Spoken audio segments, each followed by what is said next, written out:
GPH 728 Final Project. There are many areas of concern in the field of health literacy. Two key areas that will be the focus of this training are for providers to communicate clearly with patients and for providers to encourage patients to ask questions. Communicating clearly with patients is a core element of the field of health literacy. Whether or not a provider clearly communicates with patients directly impacts their understanding of the material being shared. Providers need to clearly communicate information to patients about a variety of important things, including diagnosis, treatment, and instructions for how to follow through with appropriate medical care. In order for providers to share the appropriate information, patients must first effectively communicate their needs and concerns to their providers. This process is the crux of health literacy.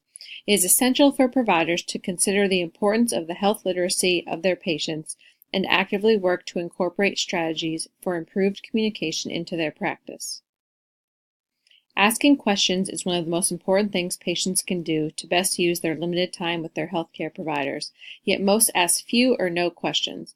Patients have a difficult time asking questions for a variety of reasons. Background knowledge, understanding, confidence, emotions, and culture all impact patient question asking. Asking questions is so important because it helps patients clarify their understanding of information provided to them, which impacts health outcomes. Encouraging patients to ask questions is particularly important in the field of health literacy because it is a way providers can work with patients at all levels of health literacy to improve patient-provider communication and understanding. There are many national health literacy campaigns and policies that address this very important issue. There are true collaborated efforts across various organizations aimed to improve health literacy in our country. The CDC describes the many organized efforts to address health literacy in the U.S. by the following organizations: Food and Drug Administration, Agency for Healthcare Research and Quality, Health Resources and Services Administration, Office of Disease Prevention and Health Promotion, Indian Health Service, the National Institutes of Health, and the Office of Minority Health. These various organizations have efforts and programs aimed at improving health literacy. These organizations provide information and training to the public and healthcare providers more specifically. Some of the organizations have very specific and detailed plans, such as the FDA Strategic Plan for Risk Communication and the U.S. Department of Health and Human Services Office of Disease Prevention and Health Promotion's National Action Plan to Improve Health Literacy. A common theme throughout the variety of programs and plans to address health literacy is using a team approach to include various stakeholders for a more effective way to address health literacy. There are a variety of key communication principles needed to address health literacy.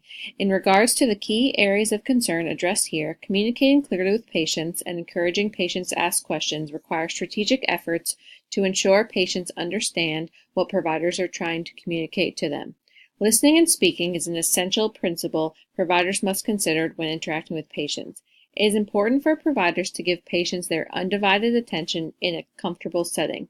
Confirming understanding is one of the most important elements of communicating clearly with patients. Providers can use this teach-back technique to ensure providers and patients understand each other.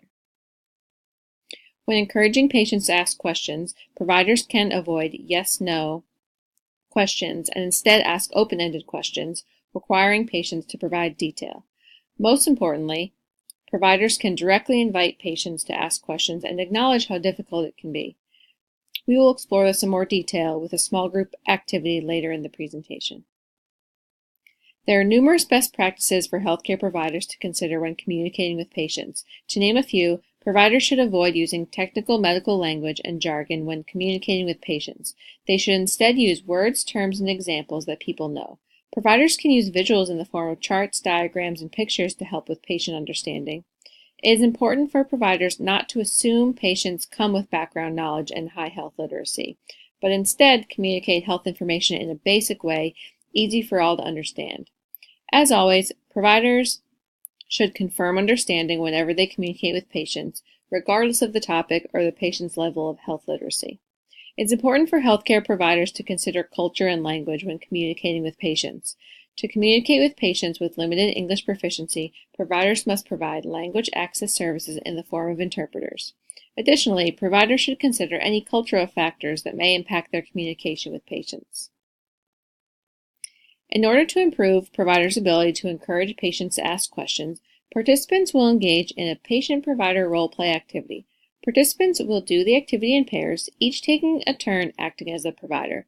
Each participant will practice question-asking techniques to encourage patients to ask questions. The large group will then reconvene to share activity feedback and how they plan to apply the question-asking skills in practice.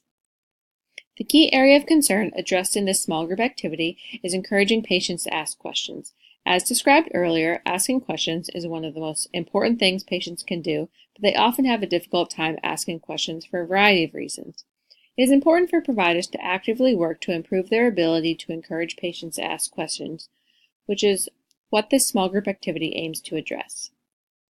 Participants will receive role-play scenarios that will provide them with an opportunity to practice encouraging patients to ask questions. Participants will also receive question-asking prompts that will assist them in their role-play activity. These question-asking prompts provide participants with examples and tools to practice encouraging patients to ask questions.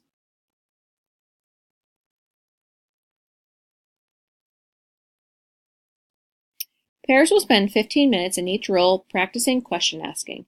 Pairs will spend 5 minutes preparing feedback to share with the large group. The activity is intended to engage providers to purposefully encourage patients to ask questions.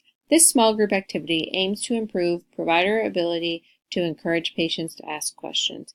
After pairs have taken turns in each provider and patient roles and prepared feedback, pairs will share their activity experiences and feedback with the large group.